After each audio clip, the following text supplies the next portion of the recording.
आज हम मार्क्सवाद के चौथे महत्वपूर्ण सिद्धांत वर्ग संघर्ष की अवधारणा या कॉन्सेप्ट ऑफ क्लास स्ट्रगल पर चर्चा करेंगे। कार्ल मार्क्स के चिंतन में उसकी वर्ग संघर्ष की धारणा का अत्यंत विशिष्ट स्थान है। ऐसा उसने अपने द्वंद्वात्मक भौतिकवाद तथा इतिहास की आर्थिक व्याख्या की अवधारणा के आधार पर किया है। मार्क्स द्वारा प्रतिपादित वर्ग संघर्ष की अवधारणा को निम्नलिखित रूप से विश्लेषित किया गया है। सबसे पहला हम देखेंगे कि वर्ग संघर्ष का अर्थ। इतिहास की भौतिकवादी व्याख्या का सिद्धांत यदि सामाजिक परिवर्तन के लिए आवश्यक सिद्धांत है तो वर्ग संघर्ष उस परिवर्तन का आवश्यक यंत्र है। इसे भौतिकवादी व्याख्या का आवश्यक परिणाम या उपसिद्धांत भी कहते हैं। वर्ग संघर्ष यह बताने का प्रयास करता है कि इतिहास के विकास में समाज का एक अवस्था से दूसरी अवस्था में परिवर्तन कैसे हुआ। मार्क्स का विश्वास है कि यह विकास दो विरोधी वर्गों के निरंतर संघर्ष से हुआ है। यह संघर्ष कभी दास का स्वामी से, कभी निर्धन का धनी से और कभी शोषित का शोषक से होता रहा है। इस प्रकार के वर्गों में कोई समझौता या सहयोग नहीं हो सकता। अंत में यह संघर्ष स्पष्टतः पूंजीपति और सर्वहारा वर्ग में होता है, जिसमें सर्वहारा वर्ग की विजय अवश्यंभावी पाई जाती है। दूसरा है इतिहास आर्थिक वर्गों के संघर्ष की कहानियाँ। मार्क्स इतिहास को राजाओं और युद्धों की कहानी नहीं मानता, वह इसे विरोधी आर्थिक वर्गों की कहानी मानता है। उसके लिए वर्ग संघर्ष इतिहास को समझने की कुंजी है।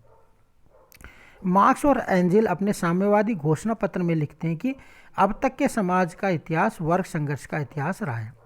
स्वतंत्र तथा दास, कुलीन तथा नीच, नवाब तथा कृषकदास, संघ नेता तथा यात्री, एक शब्द में शोषक तथा शोषित निरंतर एक दूसरे का विरोध करते रहते हैं और कभी गुप्त रूप में और कभी प्रकट रूप में यह संघर्ष बिना किसी रुकावट के निरंतर होता रहता है।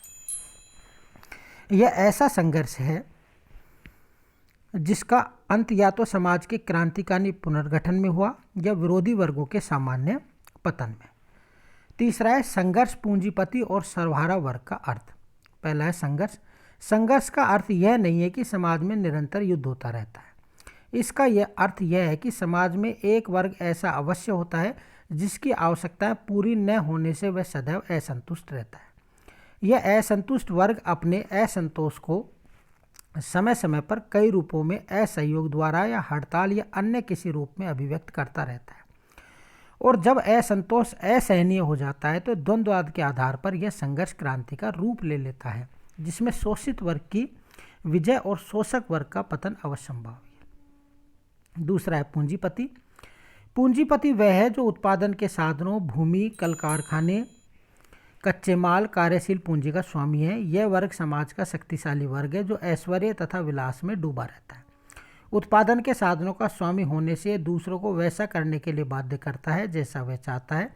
यह वर्ग नियुक्ति, उत्पादन, निवेश, कीमतों आदि के क्षेत्र में निर्णायक शक्ति रखता है। यह वर्ग अतिरिक्त मूल्य को हड़प करने वाला परजीवी वर्ग है। यह वर्ग सामाजिक आवश्यकता की पूर्ति के लिए नहीं बल्कि अपने लाभ की बुद्धि के लिए उत्पादन करता है। दूसरे शब्दों में पूंजीपति वर्ग शोषक वर्ग है जो श्रमिकों का अनवरत शोषण करता रहता है। तीसरा है सर्वहारा वर्ग। सर्वहारा वर्ग औद्योगिक श्रमिक वर्ग है। यह मजदूरों का वह आधुनिक वर्ग है जिसके पास उत्पादन के अपने साधन या यंत्र नहीं है और जिसे जीवित रहने के लिए अपनी श्रम शक्ति को मजबूरन बेचना पड़ता है। जिस यंत्र पर या जिस कारखाने में श्रमजीवी कार्य करता है वह उसका नहीं है। वह यंत्र या कारखाना बुर्जुआ वर्ग में से किसी एक बुर्जुआ का है। अतः श्रमजीवी को श्रम के बाजार में अपने आप को मजबूरन फेंकना पड़ता है। अर्थात यदि श्रमजीवी या उसके परिवार को जीवित रहता है तो उसे अपने श्रम या अपनी योग्यता को बेचना पड़ता है। यह वर्ग स्पष्टतः बुर्जुआ वर्ग की दया पर निर्भर करता है। श्रमजीवी को वह मजदूरी स्वीकार करनी पड़ती है जो उसे बुर्जुआ द्वारा दी जाती है। नेक्स्ट है सामंत समाज की विशेषताओं पतन। मार्क्स और एंजेल के अनुसार सामंत समाज की अर्थव्यवस्था गृह विनिर्माता और स्थानीय दस्तकारों पर आधारित थी, जिसमें गिल्ड आर्थिक संगठन का सार्वलौकिक स्वरूप था। परंतु जनसंख्या में वृद्धि जैसी बाह्य शक्तियों के प्रभाव से लोगों की रुचि और खपत के तरीकों में परिवर्तन आया, जिन पर गिल्ड का कोई नियंत्रण नहीं था। निर्मित वस्तुओं की मांग बढ़ने लगी। सामंत आर्थिक व्यवस्था मांग की पूर्ति करने में अपर्याप्त सिद्ध हुई, जिसके फलस्वरूप गिल्ड व्यवस्था में कारखानों की व्यवस्था का विकास हुआ, मांगें बढ़ती गई, मंडियों का विकास होता गया। विद्युत भाप और यंत्रों ने औद्योगिक उत्पादन में क्रांतिकारी परिवर्तन ला दिए। 5वां है बुर्जुआ समाज का उदय एवं विशेषताएं। फैक्ट्री व्यवस्था ने 2 प्रकार के वर्गों को जन्म दिया। एक संपत्ति के स्वामी जो बिना श्रम किए उत्पादन के स्वामी थे, और दूसरा श्रमजीवी जो उत्पादन तो करते थे परंतु उत्पादन पर उनका स्वामित्व नहीं था। अर्थात आधुनिक बुर्जुआ समाज की उत्पत्ति सामंत समाज के विध्वंस पर हुई है।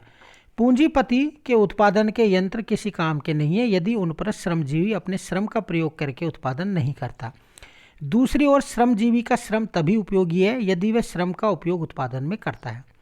परंतु इस व्यवस्था में पूंजीपति और श्रमजीवी के पारस्परिक संबंधों में घोर अंतर होता है। पूंजीपति उत्पादन के यंत्रों का स्वामी होने से श्रमजीवियों पर कार्य की शर्तें लगा सकता है। उसमें उत्पादन लाभ के लिए होता है और पूंजीपति अपने लाभ को बढ़ाने के लिए श्रमजीवी का शोषण करता है। उसके यानी कि श्रमजीवी के कार्य के घंटे बढ़ा देता है, उसे मजदूरी कम देता है आदि। छठा इसमें वर्ग संघर्ष का सरलीकरण। बुर्जुआ व्यवस्था वर्ग संघर्ष या विरोध को सरल बना देती है। जहाँ प्राचीन रोम में कुलीन, योद्धा, नीच तथा दास थे तथा मध्य युग में सामंत, आका, दास, संघस्वामी, यात्री, प्रशिक्षु, कृषक दास तथा निम्न श्रेणियाँ थी, वहीं बुर्जुआ समाज में बड़े बड़े कारखानों और नगरों के विकास से 2 विरोधी वर्गों बुर्जुआ और सर्वहारा वर्ग का ही अस्तित्व रह जाता है, जिनमें द्वंद्ववाद के फलस्वरूप सर्वहारा वर्ग की अंतिम विजय होती है और बुर्जुआ अर्थात पूंजीपाती वर्ग का पतन अवश्यंभावी है। आलोचना। पहला है समाज का संकीर्ण विभाजन। मार्क्स ने समाज में विद्यमान वर्गों को केवल आर्थिक व्यवस्थाओं के आधार पर 2 विरोधी वर्गों में देखा है, जिसने वर्गों का विश्लेषण अध्ययन प्रस्तुत नहीं किया है। समाजशास्त्री कहते हैं कि वर्गों को केवल आर्थिक आधार पर बांटना गलत है। समाज को पूर्ण रूप से समझने के लिए उसे जाति, धर्म, शिक्षा, कार्य, रंग, लिंग, योग्यता, सामाजिक स्तर आदि आधारों पर भी बांटना चाहिए। दूसरा है सामाजिक जीवन सहयोग पर आधारित है, संघर्ष पर नहीं। मार्क्स ने साम्यवादी घोषणा पत्र में लिखा है कि अब तक के समाज का इतिहास वर्ग संघर्ष का इतिहास रहा है, परंतु मार्क्स का यह विचार सही नहीं है। संघर्ष जंगल का नियम हो सकता है, सामाजिक जीवन का नहीं। उत्पादन में जिसके आधार पर समाज 2 वर्गों को बांटकर उसमें संघर्ष की बात करता है, पूंजीपति और श्रमजीवी के सहयोग की आवश्यकता है, संघर्ष की नहीं। तीसरा इसमें मध्यम वर्ग की उपेक्षा। समाज को केवल 2 वर्गों में बांटना उनका सरलीकरण करना है। शताब्दियों से विचारकों ने मध्यम वर्ग की कल्पना की है। अरस्तु के समय से लेकर आज तक इस वर्ग ने राजनीति में महत्वपूर्ण भूमिका का निर्वहन किया है। पूंजीवादी व्यवस्था में मार्क्स इस वर्ग के कार्य से स्वयं परिचित था। अर्थशास्त्रों में विशेषकर रिकार्डो के विरुद्ध उसका आरोप था कि उन्होंने मध्यम वर्ग की उपेक्षा की है। मार्क्स का विश्वास है कि यह वर्ग या तो सर्वहारा वर्ग के साथ मिल जाएगा या उसका विरोधी होने से बुर्जुआ वर्ग के साथ उसका पतन हो जाएगा। परंतु टेक्नोलॉजी या तकनीकी की अभिवृद्धि से यह वर्ग न सर्वहारा वर्ग में मिला और न बुर्जुआ वर्ग के साथ इसका पतन हुआ, बल्कि इसका महत्व दिन प्रतिदिन बढ़ता चला गया। जैसे लिपिक, पर्यवेक्षक, टेक्नीशियन, अध्यापक, वकील, डॉक्टर, कारखानों के प्रबंधक, इंजीनियर, उच्च सरकारी सेवक, एक शब्द में मध्यम वर्ग में वृद्धि हो रही है। चौथा, इतिहास आर्थिक वर्गों की संघर्ष की कहानी नहीं है। इतिहास में संघर्ष केवल आर्थिक कारणों से नहीं हुए हैं, इनमें मनोवैज्ञानिक, धार्मिक, लैंगिक इच्छाओं आदि का भी महत्व रहा है। खतरनाक अति साधारणीकरण। मार्क्स ने समाज को 2 वर्गों में बांटकर इतिहास का इतना साधारणीकरण कर दिया कि वह खतरनाक बन गया है। यदि हम इसे स्वीकार कर लेते हैं तो इससे आज के अन्य तत्वों जैसे शाही खानदानों के पारस्परिक झगड़े, एक ही वर्ग में आपसी झगड़े, पोप तथा राजाओं के झगड़े आदि को समझना कठिन हो जाएगा। छठा, इसमें राष्ट्रीय तत्व या आर्थिक तत्वों से अधिक महत्वपूर्ण होते हैं।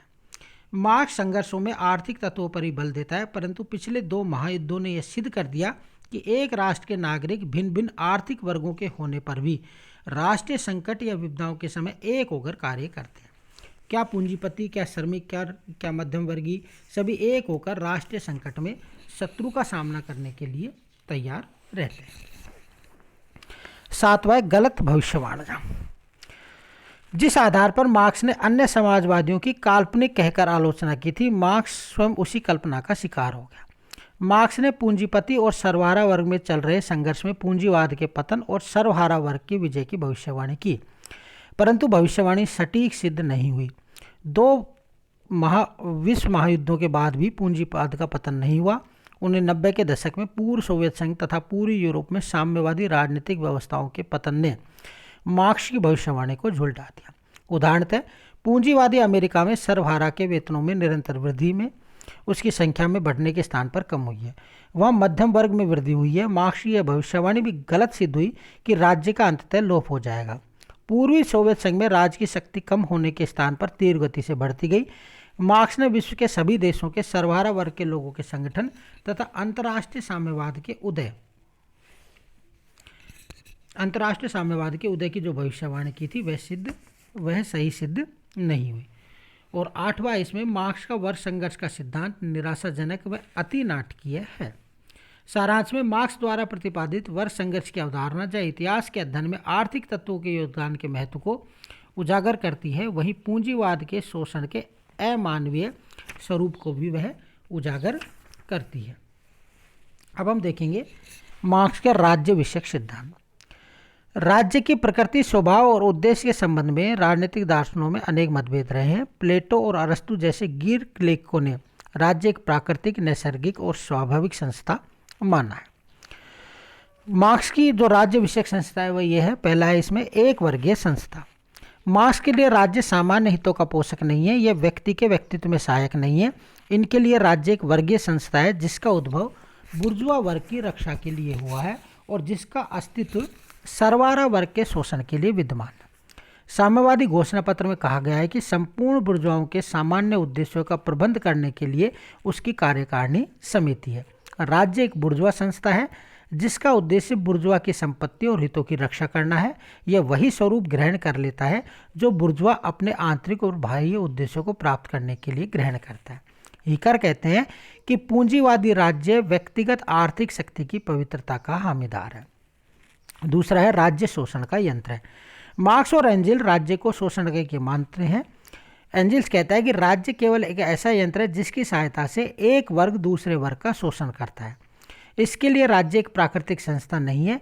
इसका विकास तब होता है जब इतिहास के विकास में समाज दो विरोधी या बेमेल समूहों में विभक्त हो जाता है जो परस्पर हितों का अनुसरण, विरोधी हितों का अनुसरण करते हैं।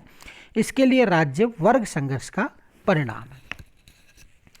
तीसरा है सर्वहारा क्रांति और राज्य।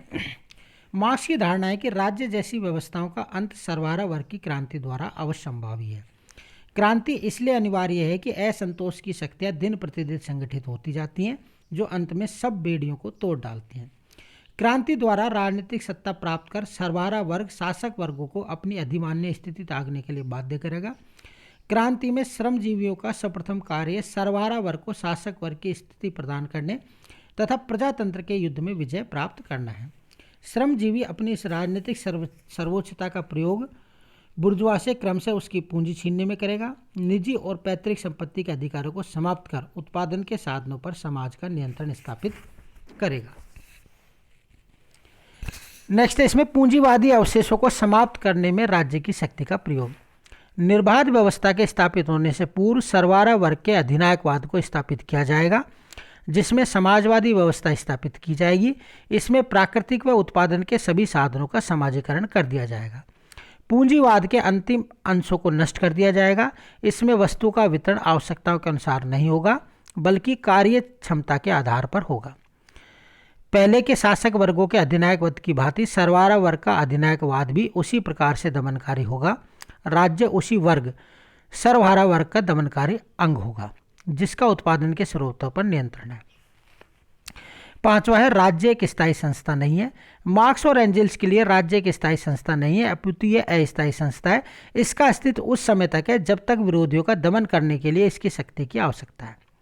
एंजिल्स कहते हैं कि चूंकि राज्य केवल अस्थायी संस्था है जिसका प्रयोग क्रांति के विरोधियों के बल प्रयोग दमन के लिए किया जाएगा और धीरे धीरे ये अपने आप लोप हो जाएगा। छठा है राज्य का धीरे धीरे लोप हो जाएगा। साम्यवाद का प्रादुर्भाव सर्वहारा वर्ग की देखरेख में होगा। मार्क्स ने साम्यवादी व्यवस्था की विस्तृत व्याख्या नहीं की है, फिर भी वो कहते हैं कि यह एक वर्गविहीन राज्यविहीन सामाजिक व्यवस्था होगी। इसमें किसी प्रकार के वर्ग नहीं होंगे। इसमें न कोई शोषक होगा न कोई शोषित। इसमें राज्य का धीरे धीरे लोप हो जाएगा। जब वर्ग नहीं रहेंगे तो राज्य की आवश्यकता भी नहीं रहेगी।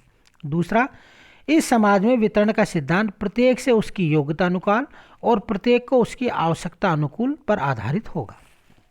आलोचना है, पहला है राज्य एक नैतिक संस्था है, एक वर्गीय संस्था नहीं। मार्क्स का यह विचार है कि राज्य आर्थिक लूट है। एक तरफा या एक पक्षी है, यह मिथ्या विचार है। राज्य कोई वर्गीय संस्था नहीं है जो समाज के किसी एक वर्ग के हाथ से दूसरे वर्ग का शोषण का यंत्र है। इसका आधार इच्छा है, शक्ति नहीं। यह एक नैतिक संस्था है जिसका उद्देश्य मानव व्यक्तित्व के विकास में सहायक होना है। दूसरा है, राज्य जन समूह का शत्रु नहीं मित्र है। मार्क्स राज्य को केवल शोषण का या वर्गीय संगठन या बुर्जुआ की कार्यकारिणी समिति या हिंसा पर आधारित संस्था मानता है, परंतु आज का कल्याणकारी राज्य व्यक्ति का सहायक एवं मित्र है, उसका शत्रु नहीं है। यह निर्दय व्यवस्थाओं का सुधारक है, जनक नहीं है। यह आंतरिक और बाह्य सुरक्षा का साधन है, दमन का स्रोत नहीं है। तीसरा है, परिवर्तन के लिए क्रांति आवश्यक नहीं है, संवैधानिक साधनों द्वारा भी परिवर्तन किए जा सकते हैं। मार्क्स केवल क्रांति के आधार पर ही परिवर्तन की बात करता है, लेकिन सामाजिक परिवर्तन शांतिपूर्ण एवं संवैधानिक साधनों द्वारा भी संभव है। चौथा है, राज्य स्थायी संस्था है, अस्थायी संस्था नहीं। मार्क्स का यह विचार गलत सिद्ध हुआ कि साम्यवाद की स्थापना से अर्थात वर्गविहीन समाज की स्थापना पर राज्य की कोई आवश्यकता नहीं रहेगी, लेकिन राज्य ने अपने स्वरूप में परिवर्तन किया और वह लोक कल्याणकारी बन गया और उसका जो अस्तित्व है वह अस्तित्व लगातार बना हुआ है। लास्ट में हम देखेंगे मार्क्स के धर्म के बारे में विचार। मार्क्स धर्म विरोधी है। उसके लिए धर्म सामाजिक असमानता, अन्याय और शोषण को स्थायी रखने के लिए पूंजीवाद का तरीका है। धर्म पूंजीवादी शोषण का सहायक एवं पोषक है। इसकी आड़ में पूंजीपति अपनी निकम्मी करतूतों को समाज में जारी रखते हैं।